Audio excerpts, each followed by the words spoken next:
दोस्तों news Japan से आ रही है। तो अमेरिका के नेतृत्व वाली आर्टेमिस परियोजना के तहत जापान 2025 तक चंद्रमा पर पहला अंतरिक्ष यात्री उतारने के ऐतिहासिक सौदे के करीब पहुंच गया है और हम सभी को इस पर खुश होना चाहिए, क्योंकि अगर वो सफल होता है तो हम भी सफल होंगे, क्योंकि साझा होती है कई टेक्नोलॉजी, कई चीज़ें वो हमें बताएंगे कि क्या क्या प्रॉब्लम आती है। और जापान तुम्हारा मित्र है भैया। नासा के आर्टेमिस कार्यक्रम, जिसका उद्देश्य मनुष्यों को चंद्रमा पर उतारना है, में अंतर्राष्ट्रीय भागीदारों और निजी कंपनियों के साथ सहयोग शामिल है। निजी यानी कि प्राइवेट। इसका नेतृत्व संयुक्त राज्य अमेरिका की national aeronautics and space administration यानी कि नासा के साथ साथ जापान के एरोस्पेस एक्सप्लोरेशन एजेंसी सहित 6 प्रमुख भागीदार एजेंसियों द्वारा किया जाता है। मतलब यार इतने सारे लोग मिलकर कर रहे हैं तो मुझे लग रहा है खर्चा भी ताबड़तोड़ होगा एकदम।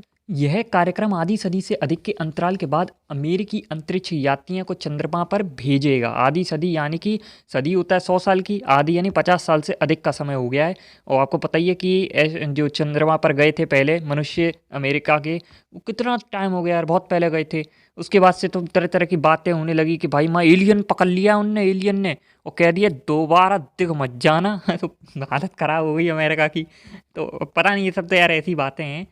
और आगे लिखा है कि और जापान इस ऐतिहासिक उद्यम यानी कि जो हिस्टोरिक वेंचर है उसमें महत्वपूर्ण भूमिका निभाने के लिए तैयार है। वो भी कह रहा है कि भैया मैं भी मिल के आता हूँ, थोड़ा सा देखता हूँ कौन से जानवर ने या फिर वो एलियन फेलियन ने पकड़ लिया था तुझे। मैं तो कह रहा हूँ पकड़ के ले आओ सारे, यहाँ इंडिया में और ले आओ, यहाँ बिहार में उत्तर प्रदेश में ला कर छोड़ दो।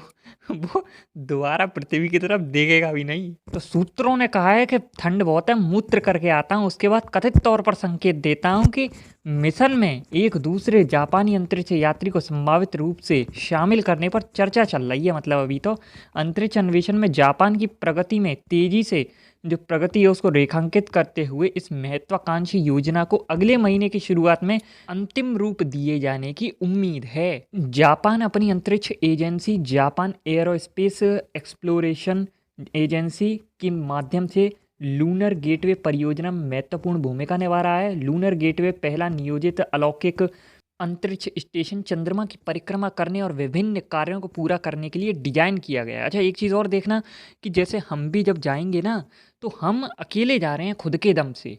यहाँ पर ये जो जा रहे हैं ना अपने एस्ट्रोनॉट वहाँ चंद्रमा पर लेकर, ये भाई अमेरिका की हेल्प से जा रहे हैं। वो तो भाई खिलाड़ी है, वो पहले ही जा चुका है, तो वो सब चीज़ें बता देगा उसको। तब भी हमारा जो नाम है ना वो ऊंचा ही रहेगा कि भाई हम अकेले अपने दम पे गए थे। जज्बा कम नहीं होने दूंगा मैं तुम लोगों का दोस्तों। इनके संग तो मेजर 4 हैं, जैसे कि देखो 4 अंतर्राष्ट्रीय अंतरिक्ष स्टेशन भागीदार एजेंसियों नासा, और उसके बाद है यूरोपीय अंतरिक्ष एजेंसी ESA, JXA, और कनाडाई अंतरिक्ष एजेंसी CSA। जापान से जुड़े इस बहुराष्ट्रीय सहयोग के हिस्से के रूप में गेटवे की क्षमताओं को बढ़ाने के लिए विशेषज्ञता और संसाधनों का योगदान दिया जाएगा। ये इतने लोग कर रहे हैं भाई, हम अकेले करेंगे। अब इनका जो आर्टेमिस कार्यक्रम है ये क्या करता है कि ये चंद्रमा पर अन्वेषण यानी कि एक्सप्लोरेशन और चंद्रमा पर मनुष्यों की वापसी पर केंद्रित है। लेकर भी आएगा, मैं छोड़ कर नहीं आया हूँ, यहीं रह तू, अब यहीं अपनी बस्ती बसा और उल तो रहे।